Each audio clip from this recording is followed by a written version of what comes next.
Okay, I'm wondering if you could talk a little bit, Jasmine, about your aspirations as a youth leader and what it means to be a leader and who you are and how you got there. So my struggles and strives. Yeah. Okay. Well, first off, my name is Jasmine Patterson. I'm 22 years old. My mother is Upper Mohawk. My father is Tuscarora, both from Six Nations. My mother and I am Turtle Clan, and my father is Wolf Clan. And I've been born and raised in Fort Erie, Ontario. I I grew up with in a single parent home with an older brother and a younger sister. Um, from day one, I guess you can say, I was unique. I couldn't talk until the age of 4 because I have auditory processing disorder, which means when information goes in, it likes to get jumbled up inside my head and I hear something completely different. So you can tell me to clean up that table and I'll hear something completely different. And so that was a struggle. They didn't realize I couldn't talk for a while until someone else heard me just jibber jabbering away. So they realized I couldn't talk. So I went to speech therapy until grade 8. Throughout that, I was molested as a child. I don't know when it started, but I was 11 years old when it stopped, and that's when I first got my moon cycle. And it was by a family member, someone who I see every day still, and things like that. So it's been hard to cope, but just learning and knowing like not to get angry or be angry with it because it wasn't my fault. It wasn't my control. I didn't do anything to prevent it. So knowing that helps me get through the day. And also, when I was 15 years old, I was, I guess you can say, sexually assaulted. I was walking home from work. I worked at Tim Hortons, and my home was like 15-minute walk. So as I was walking home, a car had stopped, and he was asking for directions. So I'm turning around, figuring it out, and then I turn back around. He had pulled himself out and was rubbing himself in front of me, and I was shocked. I stumbled my words like this person knew that he had shocked me. And so he's like, "Oh, okay, thank you, see you later." So he drove off. And I met up with my brother at this time and he could tell I was a bit weird, but I didn't say anything to him at the time. And I seen it was a red car. I seen this car come back around and I'm like, "Brother, switch me spots, switch me spots." He's like, "Why?" I'm like, "Just switch me spots." I kept saying that, and then finally he switched me, and that car looked like it was about to stop, but then saw a bigger figure, so it kept going. So, as it's been a traumatizing, I guess you can say, but also within the next 2 to 3 months, my father had murdered his ex-girlfriend, who was a mother figure. So she protected me, she cared for me. I honestly love this person. She was my everything. She was more of a mother than my mother was at the time because she's a single parent, so she was always working. She couldn't really spend much time. So when I had this person, we had like a special relationship and stuff like that. So she was around, I think, for 4 or 5 years, and we had this special bond. So my once she died, it was almost like a piece of me died. I haven't been able to really love or know what love is anymore. My feelings are so conflicted with my dad because I loved her, but yet he's my father. And I'm always like constantly battling with those feelings. But I think it's okay to hate the part of him who did that, but also still love him because he is my father. And we did have some good times. He wasn't all bad. And also with that, he used to always get angry a lot.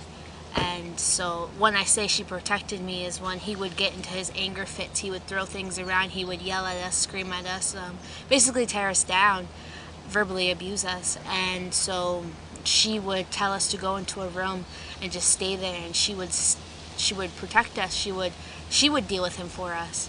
And so that's why, in my eyes, she was my everything. And about 2 weeks before he had murdered her, 2 to 3 weeks, he disowned me. He said that because I was working at the time, 15 years old, working at Tim Hortons, was doing pretty well for myself. He was the type of person, when he said that he'll be there Friday, he expected us to drop everything and go with him. That was the type of person who my dad is still to this day. And that was hard, because that was kind of like my excuse to get out of it, because I hated always being torn down and stuff like that. So I'd be like, oh, I'm too tired from work, or things like that. And he started catching on. And so that day he's like, you don't want to be around the family, you never want to hang out with us, fine, you're not in the family no more. And I could just remember getting out of the truck and running in the house to my mom and just started crying. Like, it's hard to be rejected, even though that person wasn't really around. It's hard, it's tough, but I've done a lot of coping with a lot of things.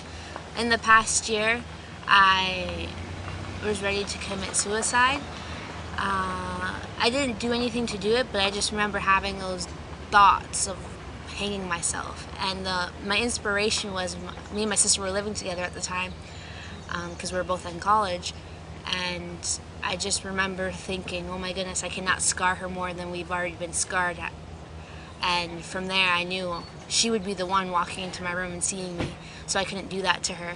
So I ended up checking myself into a hospital and stayed there for a week and got a lot of help. And I spoke to an elder there, and she really helped me, and she helped me to kind of be on my path. And even though, and being First Nations, families are supposed to be really tight-knit, and even though mine's very dysfunctional, I still have people who I do care for, like my aunts and uncles. They're always there for me. My cousins, my 3 cousins, they're all boys. They're like my older brothers. My eldest cousin has 2 kids. They're like my niece and nephew. And he says, one time I said, I think of your kids as my niece and nephew. And he's like, you should, because you are their aunt. And that really touched me when he said that. And the fact, like, I have a 4th cousin who I'm currently living with, and I kind of told her I've been couch surfing for the past couple of months and stuff like that, and she took me in right away. And she has a husband and 2 kids, and the fact that they were able to welcome me with open arms, to feel that, it's like such a relief, and to realize that people are there for me and people do care for me no matter what I've been through. I don't need to always be sheltered and to feel like I'm all alone, because in reality a lot of people are there to help. And so those were some of my struggles, and the fact that I've graduated from college, I've passed high school and things like that with my auditory processing disorder. College this past year was tough with dealing with being in the hospital and things like that. But at the same time, I learned how to cope with my anxiety. I learned to, when I do feel angry, like, they're assholes. Like, I cannot control what they did to me. I can't control what they've done. All I can just control how I feel. I can't be angry inside, because that's just going to make me angry and bitter. And that's not going to help that's not going to help myself. I'm not going to be able to form relationships like that.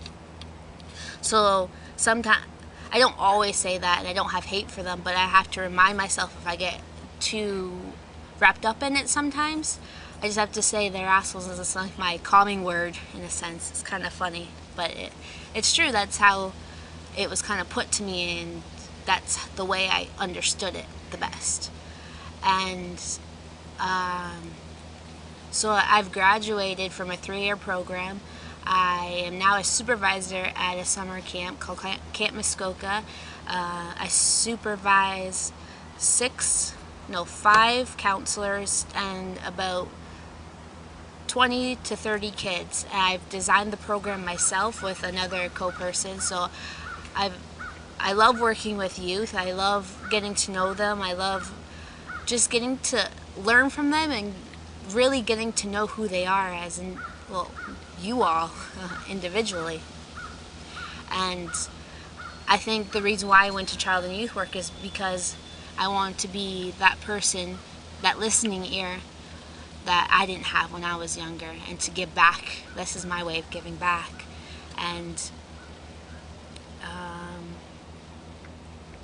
not too sure what else on well, being on this Aboriginal Youth and Social Justice committee or group is also a big thing, because I could have gone the opposite. I could have gone to drugs and alcohol. Not saying I did get stuck there for a bit, but I was able to go beyond that.